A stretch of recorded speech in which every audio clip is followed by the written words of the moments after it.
বাবারে, শহীদে কারবালার ঘটনা তো শেষ নেই গো। শহীদে কারবালা, আহা হা হা। আপনারা এখানে শহীদে কারবালার নিয়ে আসেন, করেন, শহীদে কারবালার নিশানি তৈরি করেন, তাতে লাঠি খেলা হয় নাকি? হ্যাঁ, ঢোল বাজে। দেখুন, আমি যা বলেছি জ্ঞানী মানুষরা বুঝে নেবেন। আপনারা শহীদে কারবালার তাজিয়া তৈরি করুন, যাতে করে পরবর্তী জেনারেশনরা বোঝে যে হ্যাঁ, মহরম শরীফ এইভাবে করতে হয়। যদি আপনি না করেন, আমি ফতোয়া দিয়ে যাব সব নাজায়েজ, বিলকুল হারাম, করতে নেই। পয়সা বাজে নষ্ট করতে নেই, ইসলাম বাজে নষ্ট করাকে নিষেধ করেছে। যদি এই কথা বলে যাই, তাহলে আপনারাও করলেন না, আপনার পরবর্তী ছেলেরাও করলো না। সরকার দেখবে বেকার মহরমের একটা দিন ছুটি দিয়ে লাভ কি? ওরা তো খালি খায় আর ঘুমায়, তার থেকে ওই ছুটিটা তুলে দাও। ছুটিটা আর দেবে না, বন্ধ হয়ে যাবে। ক্যালেন্ডারে ছবিতে দেখবেন দুর্গা পূজার দিন দুর্গা ঠাকুরের ছবি আছে, দুর্গা পূজার ছুটির সময়। মহরমের সময় একটা তাজিয়াজের ছবি আছে, দেখবেন লক্ষ্য করে। তাহলে যখন এইটা করে না, ওরা বুঝে নেবে, তখন ভাববে বেকার বেকার খামাখাই এই দিনটা ছুটি রাখার তো কোনো যুক্তি নেই। তখন এই যারা ফতোয়াবাজি মুসলমান, এরা তখন আন্দোলন করবে, মহরমের ছুটি হবে না কেন, মহরমের ছুটি হবে না কেন। আবে শালার বিয়াদব, তুই তো আগে নিজে বন্ধ করেছিস, এখন হবে না কেন, হবে না কেন করলে কি হবে? সেই জন্য যারা তাজিয়া করছেন, আমি তাদের সাপোর্টার। করুন, পরবর্তী জেনারেশনরা এই শিক্ষা পাক যে হ্যাঁ, মহরম শরীফে কিছু করতে হয়। এবার কি করবেন না সেটা বলি। খবরদার, ঢোল বাজিয়ে মদ পান করে আর বুক চাপড়ে চাপড়ে নাপাক করবেন না শরীরটা। আপনারা জানেন রক্ত হলো নাপাক, রক্ত নাপাক।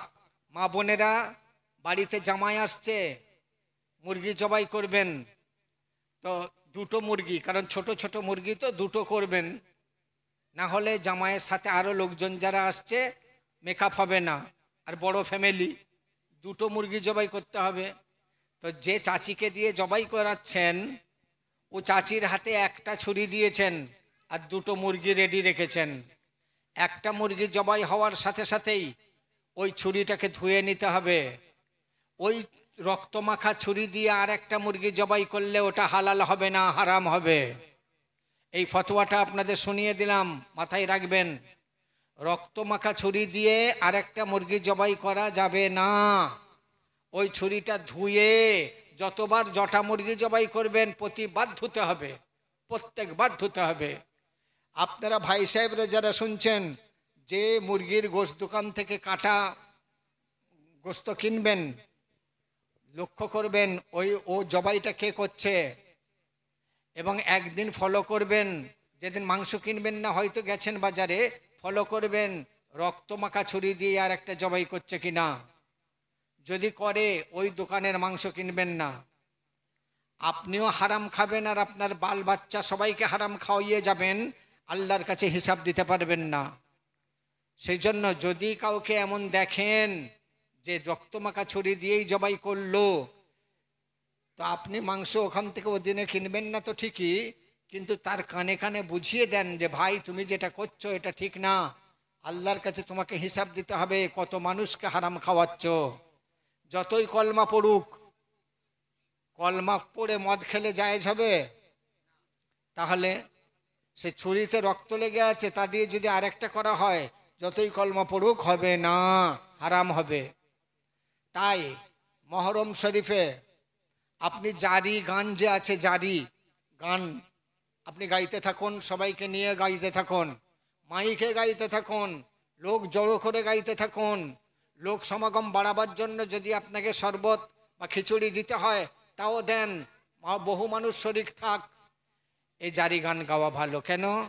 এটা আপনি মহরমের মাতম জারি যেটা, সেটা আপনি পরবর্তী জেনারেশনকে শিক্ষা দিচ্ছেন যে বাবা মহরম শরীফের কারবালা প্রান্তরে এই এই এই এই হয়েছিল, তাই আপনার জারি গানের মধ্যে সেই ঘটনাগুলোই আছে।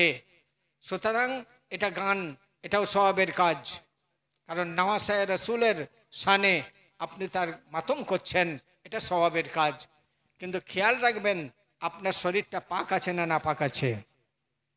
আপনি অজুর সাথে আছেন না বিনা অজুতে আছেন। অজু ভেঙে গেলে অজু করে নেন, এক ফোঁটা রক্ত যেন আপনার শরীরে না লাগে, রক্তটা হলো না পাক। যদি বাইচান্স ঘা ঘুফড়ি থাকে, হাঁটতে গিয়ে বা চলতে গিয়ে পড়ে গেছেন, একটু আঁচড়ে গেছে, ছিঁড়ে গেছে, সেটা লক্ষ্য করুন টাকা পরিমাণের বাইরে না টাকা পরিমাণের ভিতরেই আছে। যদি টাকা পরিমাণের ভিতরে কোনো রক্ত ওইটুকু মাত্র বেরিয়ে থাকে, তাহলে আপনার গোসলটা জরুরি নয়, ওই জায়গাটা ধুয়ে নিলেই হবে। যদি রক্ত গড়িয়ে টাকা বসালে টাকা পরিমাণের বাইরে চলে যায়, তাহলে আপনার জন্য গোসল ফরজ হয়ে গেছে, আপনি নাপাক হয়ে গেছেন। সুতরাং ওই গা নিয়ে আপনি মাতম জারি করছেন, বড় অন্যায় হচ্ছে, বেয়াদবি হচ্ছে, নেকির জায়গায় গুনাহ হচ্ছে। খবরদার এটা করবেন না। যেমন বিসমিল্লাহ বলে মদ খেলে জায়েজ হয়ে যায় না, তেমন আপনি মাতম জারি করতে গিয়ে বুক চাপড়ে ব্লেড দিয়ে কেটে, ছুরি দিয়ে কেটে রক্তাক্ত করে ফেলছেন শরীরটা, এটা অতিরঞ্জিত করছেন, এটা করার হুকুম কিন্তু নেই। সেজন্য আগামী দিনে করুন, লোক জমায়েত করুন, জারি গান ঠিক আছে। বিসমিল্লাহির রহমানির রহিম।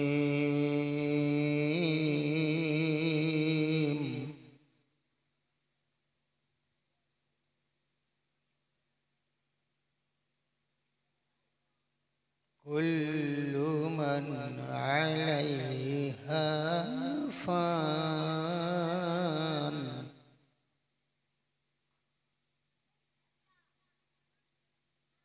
কুল্লু মান আলাইহা ফান।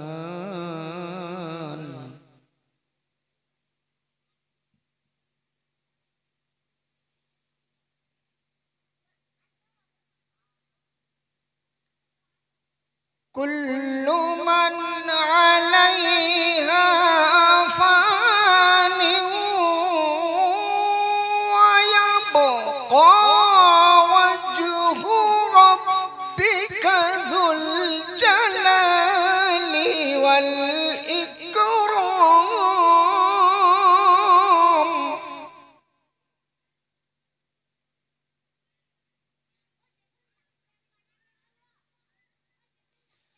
فبأي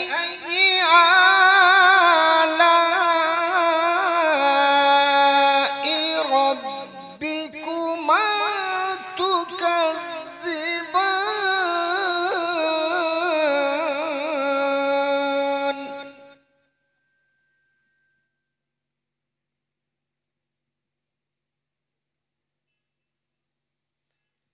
يسأله من في السماوات والأرض كل يوم هو في شأن.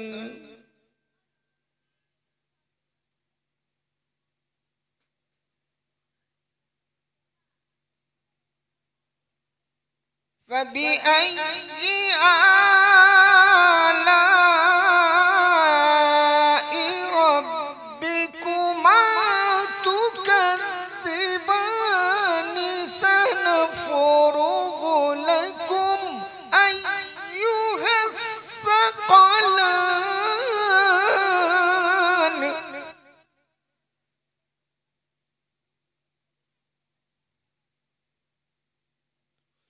فبأي آلاء ربكما تكذبان.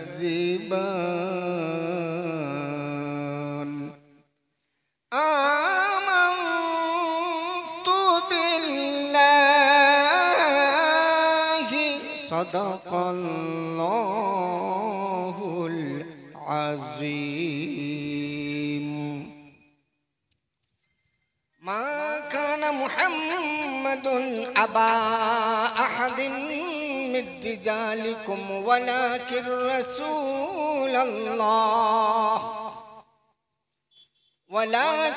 رسول الله وخاتم النبيين وكان الله بكل شيء عليما إن الله وملائكته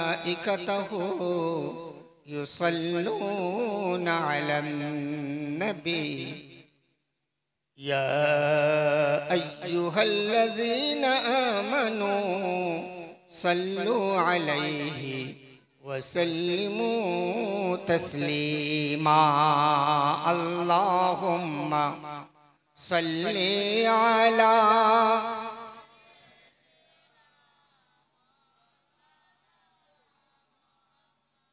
وعلى آل سيدنا